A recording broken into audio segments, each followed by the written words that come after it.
Mr. Trump went through the boxes himself. That is one of the legally devastating lines in a New York Times breaking news report tonight under the headline, Trump had more than 300 classified documents at Mar-a-Lago. Donald Trump's life gets worse every day. And tonight, his life got much worse with the revelation in the New York Times that Donald Trump himself went through all of the boxes of documents that he was illegally possessing and concealing at his Florida home. And this is the kind of reporting that indicates that Donald Trump's legal life is going to get much, much worse as this story keeps moving forward. A team of 4 investigative reporters for the New York Times report that the government has retrieved more than 300 classified documents from Donald Trump's Florida home in 3 different retrievals from Mar-a-Lago, including the 3rd and final retrieval, which was executed by the FBI with a search warrant issued by a judge who said today that he issued that search warrant because he found, quote, probable cause that evidence of multiple federal crimes would be found at the premises. The Times reports, quote, the initial batch of documents retrieved by the National Archives from former President Donald J. Trump in January included more than 150 marked as classified, a number that ignited intense concern at the Justice Department and helped trigger the criminal investigation that led FBI agents to swoop into Mar-a-Lago this month, seeking to recover more. Multiple people briefed on the matter said. But before anyone from the federal government went to Mar-a-Lago in search of documents, the Times reports Mr. Trump went through the boxes himself in late 2021, according to multiple people briefed on his efforts before turning them over. So the Times is reporting that multiple people, multiple witnesses know that Donald Trump went through the boxes of classified material himself last year. And obviously, Donald Trump decided to keep those boxes. Last week, we learned that when the lawyers for Donald Trump tried to get him to return that material, he delivered the now famous line, "It's not theirs, it's mine." The 2 lawyers who Donald Trump had made his official representatives on this matter were former White House counsel Pat Cipollone and former White House deputy counsel Patrick Philbin. This year, Donald Trump removed them as his official representatives in dealing with the National Archives. And perhaps then there may have been no one telling Donald Trump that he had to comply with the law. After the first batch of 150 documents marked as classified were removed from Donald Trump's Florida home in January, federal prosecutors and FBI agents visited Donald Trump's home in June when, according to the New York Times reporting tonight, aides to Mr. Trump turned over a few dozen additional sensitive documents during a visit to Mar-a-Lago by Justice Department officials in early June. The 2 Trump lawyers who dealt with the Justice Department investigators who went to Mar-a-Lago in June are potentially tonight in very serious legal trouble of their own based on the breaking news reporting in the New York Times tonight, which describes false assurances that those 2 lawyers provided to the Justice Department in writing.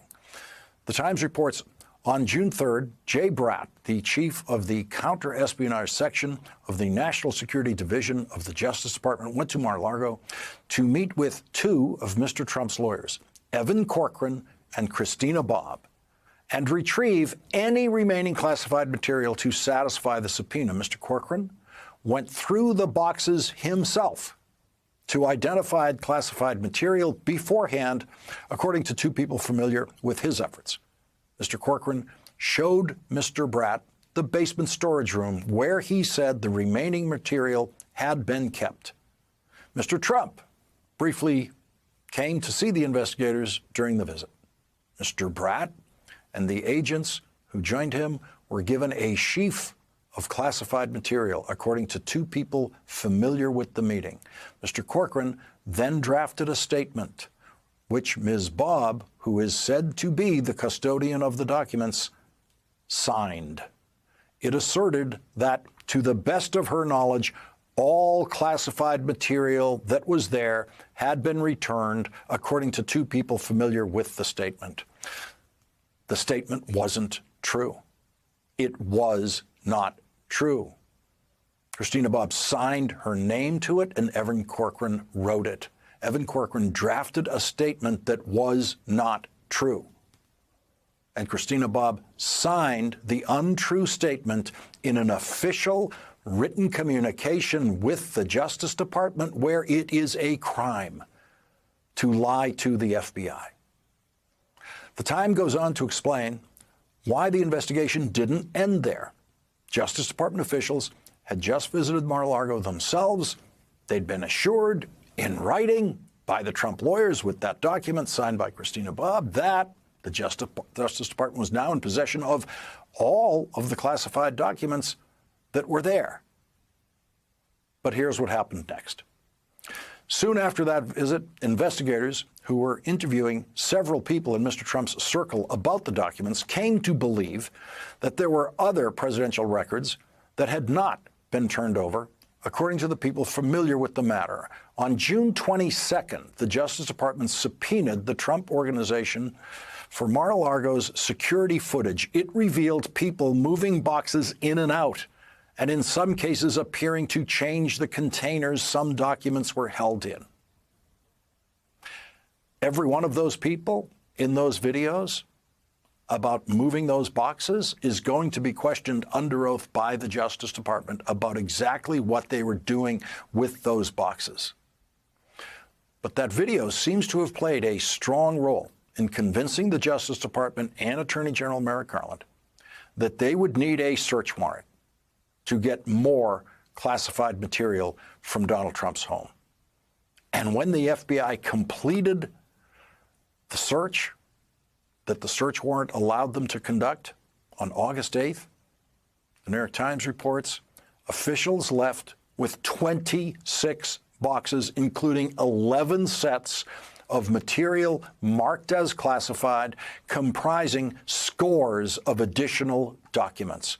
One set had the highest level of classification, top secret, sensitive, compartmented information. Donald Trump, the Times reports, went through the boxes himself at the end of last year, withheld that information when the first batch of documents was returned to the National Archives in January, and Donald Trump continued to withhold that information when another batch of documents was handed over to the Justice Department in June. And when the FBI showed up with a search warrant in August, Donald Trump was still holding on to 11 sets of material marked as classified, comprising scores of additional documents. One set had the highest level of classification, top secret, sensitive, compartmented information. That's what Donald Trump was holding on to when the FBI arrived at his home. The Times reports the FBI agents who conducted the search found the additional documents in the storage area in the basement of Mar-a-Lago, as well as in a container in a closet in Mr. Trump's office, the people said.